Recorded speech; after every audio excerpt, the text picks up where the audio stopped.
Hello friends, welcome back to the channel. Thomas কুকে একটা weekly time ফ্রেমে breakout দেখা যাচ্ছে। ব্রেকআউটে যদি আমরা একটু আইডেন্টিফাই করার চেষ্টা করি, আমরা দেখতে পাচ্ছি যে এখানে এই ছিল আমাদের রেজিস্ট্যান্স জোন।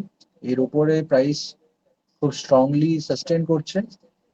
এবং এখান থেকে যদি আমরা একটু ট্রেন্ড লাইন অ্যানালিসিসও করি, এখান থেকে first touch, second, third, fourth touch দিয়ে প্রিভিয়াস ব্রেকআউট হয়েছিল। ব্রেকআউটের সময় ওভারহেড রেজিস্ট্যান্স কাজ করছিল, সেই ওভারহেড রেজিস্ট্যান্সের উপরে এখন সাস্টেন করছে। ওকে, তো এগুলো এখন আমাদের পজিশনাল এন্ট্রির জন্য ভাবা যেতে পারে। সেক্ষেত্রে আমাদের স্টপ লস হবে নিয়ারেস্ট সুইং। ওকে, এবার অনেকের মনে হতে পারে যে এটা তো পজিশনাল বেসিসের এন্ট্রি হলেও স্টপ লসটা অনেক বড়, কিন্তু আমাদের খেয়াল রাখতে হবে যে যখন যে টাইম ফ্রেমে আমরা অ্যানালিসিস করছি সেই টাইম ফ্রেম অনুসারে আমাদের স্টপ লস কিন্তু প্রোভাইড করা উচিত। ওকে, এতে স্টপ লসটা হয়তো অনেক বড় হবে কিন্তু অ্যাকিউরেসি আপনাদের বাড়বে। ওকে, এবার এটা অ্যানালিসিস করার পর এবার এখানে যদি প্রাইস ব্রেকআউট হয়েছে, এবার এখানে যদি রিট্রেস করতে এসে ফার্দার আবার আপসাইড মোমেন্টাম দেয় এবং এই হাইটাকে ব্রিজ করতে সমর্থ হয়, তাহলে আবার আমরা একটা নতুন সুইং পাবো। সেক্ষেত্রে আমরা স্টপ লসকে ট্রেল করতে পারি, তাছাড়া নয়। ওকে, আর আরো একটা পয়েন্ট, যে এইটা যে আমাদের ক্লোজিং দিয়েছে, প্রিভিয়াস রেজিস্ট্যান্স জোনও কিন্তু রয়েছে একটা, মাথার উপরে ওভারহেড রেজিস্ট্যান্স আমাদের রয়েছে, সেই ব্যাপারটা আমাদের খেয়াল রাখতে হবে।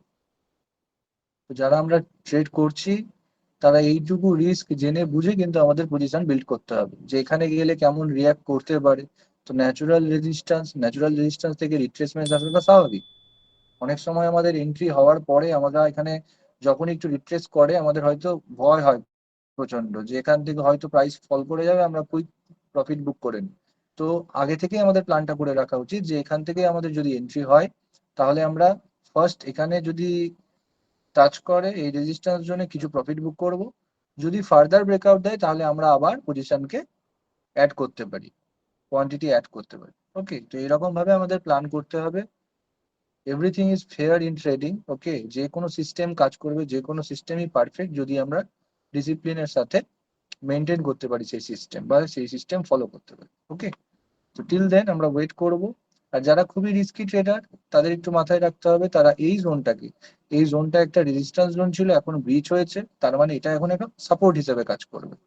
তাহলে এইটাকে আমরা, যারা একটু রিস্কি ট্রেডার, যারা এত বড় স্টপ লস দিতে চান না, ওকে, তারা এখানেও আমাদের স্টপ লসটা প্রোভাইড করতে পারে এন্ড অফ উইক ক্লোজিং বেসিসে।